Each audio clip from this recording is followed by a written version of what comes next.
Hi Kirsten, hi Christy. So I'm here to do the Book of the Month club. This is a club, right? Okay, yeah, I think it is. But it's for the fifth wave, as both of you already know. Both of you already finished the book and have already done your videos, and I actually just finished this about 20 minutes ago. I know, I'm sorry, but I honestly, just to get right into it, I could not actually get into this book. um, I don't know. I don't know what it was. It took me a good 120, 140 pages or so to really get into it. I guess just to start off with Cassie, I guess, I don't know, it's just something about Cassie that I really did not enjoy as a character. Um, I felt like she was sort of strong, but at the same time, I actually didn't believe her, Christy. I did not believe her as a teenager. I thought she was just kind of meh, like just there. I felt like she was trying to be really strong, or I guess what Rick Yancey was trying to make her seem very strong in the beginning, in that first chunk or so, the chunk that I didn't enjoy. She seemed very sarcastic, and I enjoy sarcasm, but I just felt like it was over the top and just too much. She was trying to be strong, but I don't know, it did not come across like that for some reason for me. Um, and then when you jump to the different characters, which I'll go through that, but when she finally meets Evan, um, I thought it was really odd that she just believed him. Not, I guess not believed him, but just allowed him to help her. Whereas before, in the beginning, she was so strong, apparently, and trust no one, and yet here she is trusting him very easily. Like I really expected her to put up some kind of fight, but no, she believed him and trusted him very easily, and I thought that was odd. Now, I'm glad she did because Evan is my favorite character, but I thought it was odd.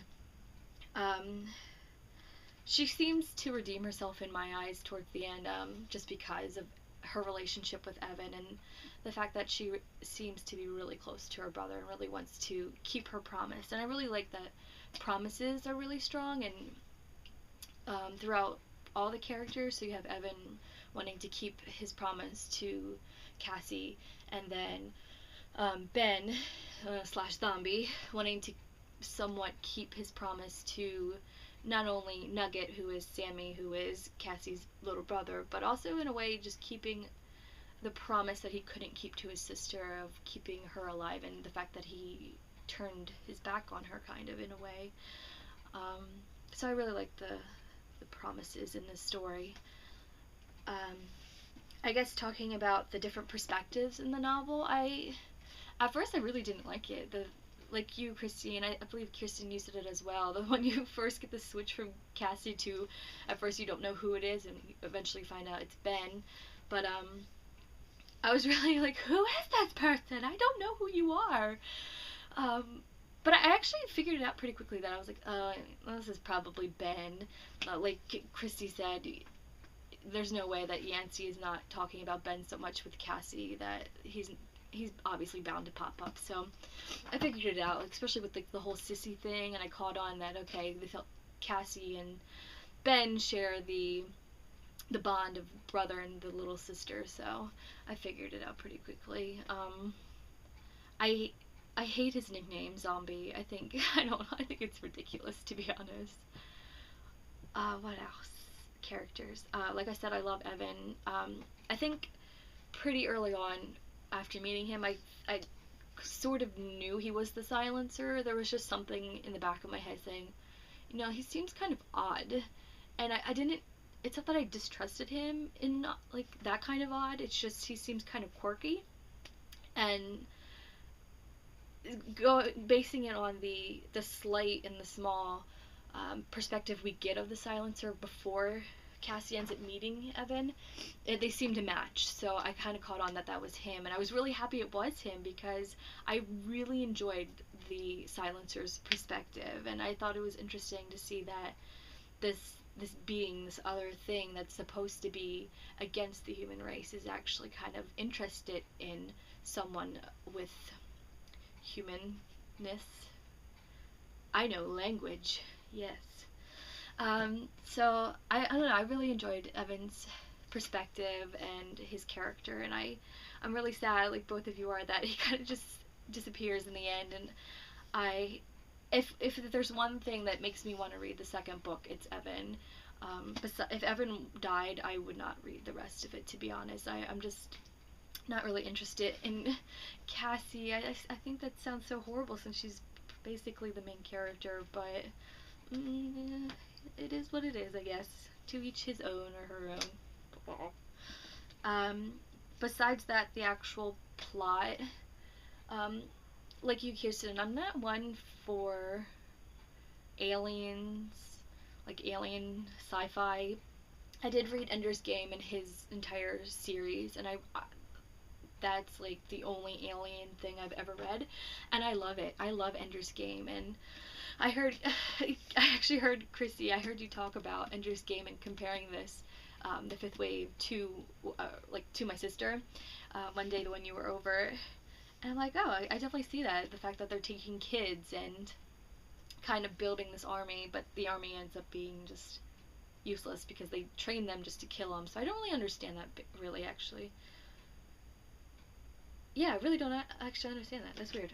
So they train them just to kill them, these little kids, and basically the people that are supposed to be the human military are actually infested, which, I mean, you guys already know that since you guys got to go first talking about this, which is okay, because I just finished reading it. But, yeah, there are still a lot of questions that I have about this. I hate Vosh, whatever his name is. He's obviously evil. He's obviously the bad guy. And it's like how Yancey describes him. I'm like, how do people not just have warning signs, like signs and signals saying, okay, he's bad. Come on, guys, come on. So, I mean, if I saw his piercing blue eyes, I would have been like, you're bad. Is that bad? Not to say that if you have blue eyes, you're bad. I'm sorry. But, yeah. So, I don't know. He just seemed bad and tricksy. He seemed tricksy. What else can I say? I had so much to say.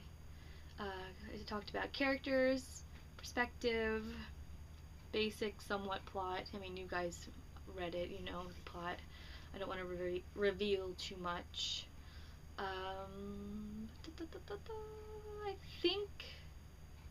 I think that's about it. Yeah. So I hope you two had a good week. I mean, most of our videos this week have just been about the book, so I hope you had a good week. I had another interview, so I hope that went well. I'm sorry that it did take me so long to read this. I've actually read it, about 70 pages of it, and then this was like weeks ago, and I completely forgot about it, and I picked it up right where I left off, and I had no clue what I was reading, so I had to reread it. So I sped through it yesterday and up until today, and that's when it started picking up for me, so it actually did get better. Oh, actually, as I'm flipping through the book, these like chapter sections I love. I mean, they're beautiful, and the titles for the most part are wonderful. I mean, I'm one for titles. Like, if you have a good title, you're knocking me out of the park. I think that's awesome. So, I don't know, and it really kept me guessing, like, oh, okay, now that I know that each section is transferring to a different perspective, it made me think, okay, whose perspective is coming up next. So that is one thing, and the cover is really nice as well. Stupid sticker mark. I hate Second and Charles stickers. But yeah, so book of the month for June. I can't wait until July. I am partial to dragons. That's freaking awesome. Come on, especially pictures. I can't wait to go pick that up. I actually might buy it on my Nook. Or maybe I want a hard copy. I don't know. But I'll see. But I'm excited. So, yes. Okay. So the next time I see you guys, I will be in Tennessee. Kirsten, I hope your interview went well, and I wish the best of luck for you. So, that's it. Bye. See you Monday, Christy.